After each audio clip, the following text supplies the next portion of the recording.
we haven't fully stopped, but we don't do shows every month anymore. But I'm over here like I kind of want to start back up. Okay. Because like the scene is kind of, it's a little dry right now. Yeah. You know, it needs like a new wave, you know?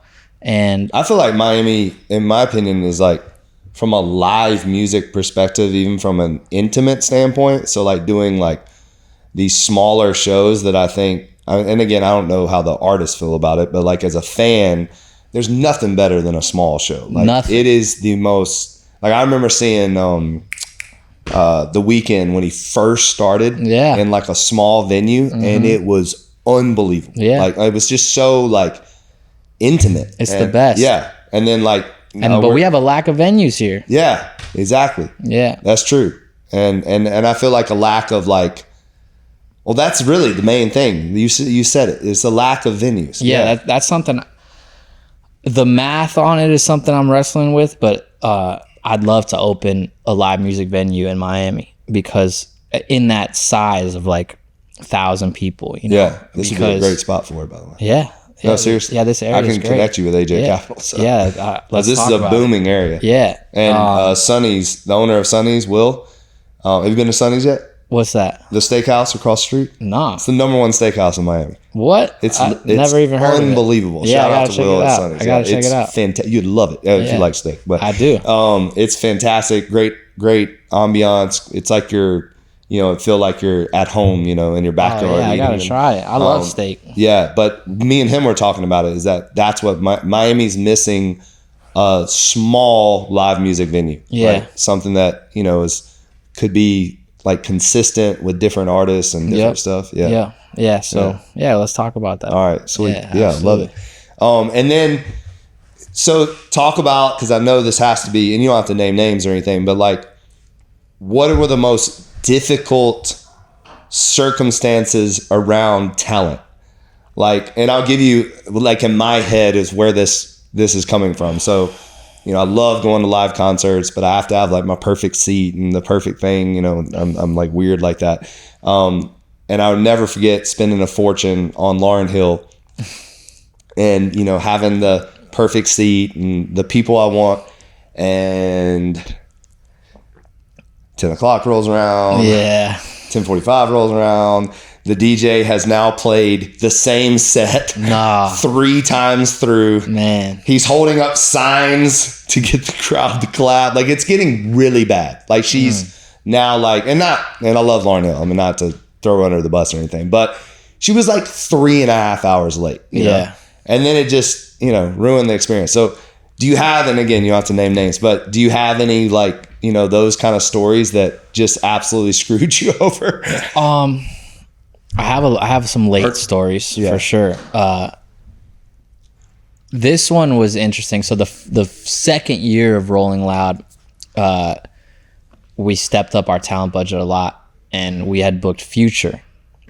He was our headliner for the second night. Yeah, for the second night, because we increased to 2 days this time.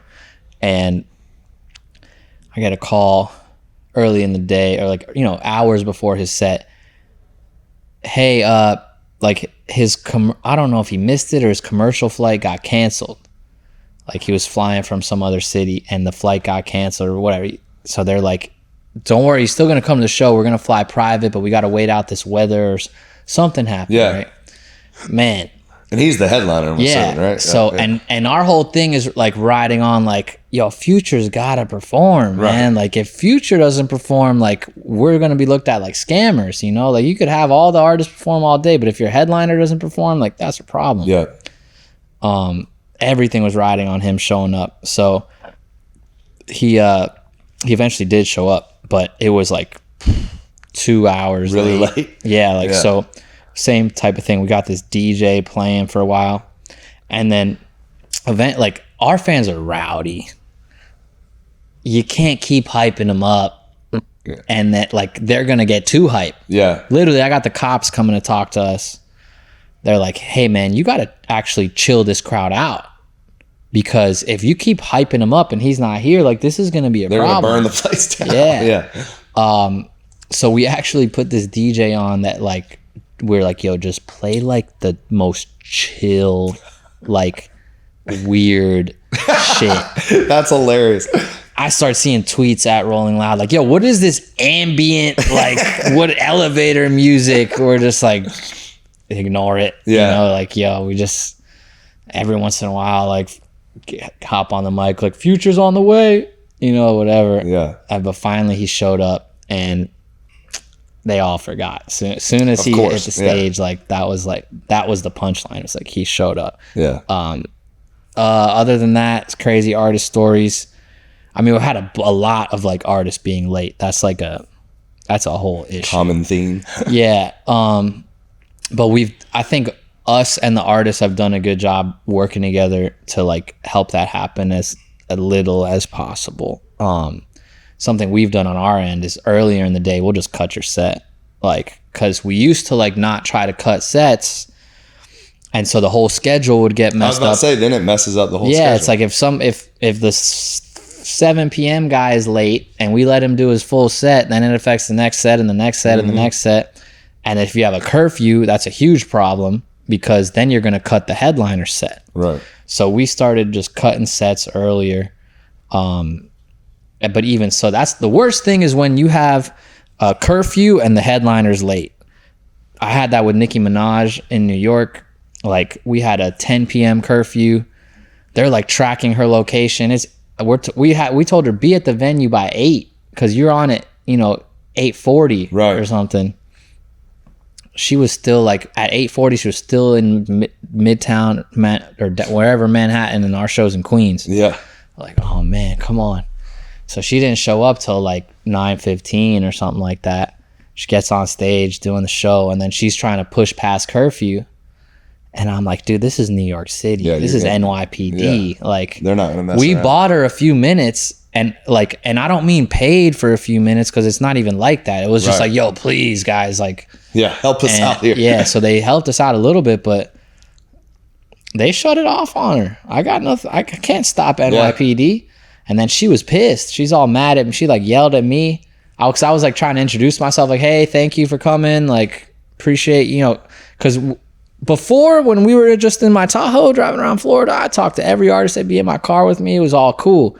You get to a certain level and you got a superstar, mega, diva like Nicki Minaj. You don't even get a second of her time. Right. So I'm like asking the manager, like, hey, can you introduce me so I can say thank you for coming? Introduce me. She's like, I had my hand out. She's like, shake hands. The queen don't shake hands. And she's like, and why you cut my set? I'm like, God. Because you're late? I didn't. Right. The cops did, but we have a curfew. And she just like walked away. I was like, damn. Worked with her since then, and she was on time, and it was great. Yeah. So it's just like sometimes, people are late. I'm late sometimes. But you want to be on time. Other crazy artist stuff,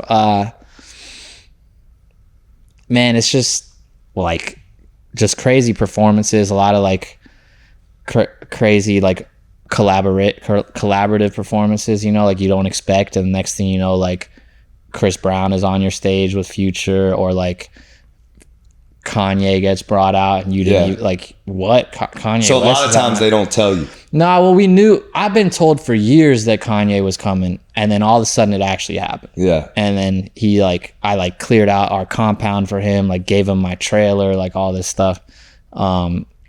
And he was a super nice guy. But like, yeah, stuff like that is like, whoa, this is, especially like, I know there's all this controversy around him now, but at that time it was like larger than life, Yeah, I remember I got a text message at 11 p.m.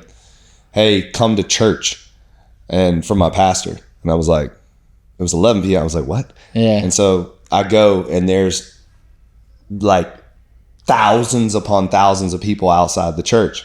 And then I go with the security, I go in, sit down, and then the whole Sunday choir comes in. Oh, and nice. then Kanye comes in, and they did the Sunday choir whole set. That's awesome. Like private for like 1,000 people. It was awesome. It was like lit. Like, that's really cool. It was. I still have all the videos in my phone, and I mean, it literally felt like you were in the throne room of heaven. Yeah, like the wild. voices you've never heard singing like that. Well, I'm sure you have, but you know what I mean? Like to people out there, I mean, it was the most in sync, beautiful harmony, like, and then he was just like talking to everybody. It was awesome. I don't know about your church, but I know my church, like, you know, they have worship at the beginning and at the end. Yeah. So there's like some music, but it's nothing like that. No. This is like on another, like I said, you literally felt like you were in heaven. Like, and the way they did it, they like surrounded you. So they weren't just on a stage. They like, I had a woman singing right here next to me. Wow. Like, and just it was like goosebumps, crazy goosebumps. It was That's cool. It was really cool. That's really cool. I hope that that he can get in a place where he's able to do that again. I know. Yeah. I know. I think he will. I think. Yeah. Nah. Yeah. I feel like people judge him. That's a friend of mine. Like I think like I believe in him, and I believe that he can get back in that place for sure. Yeah.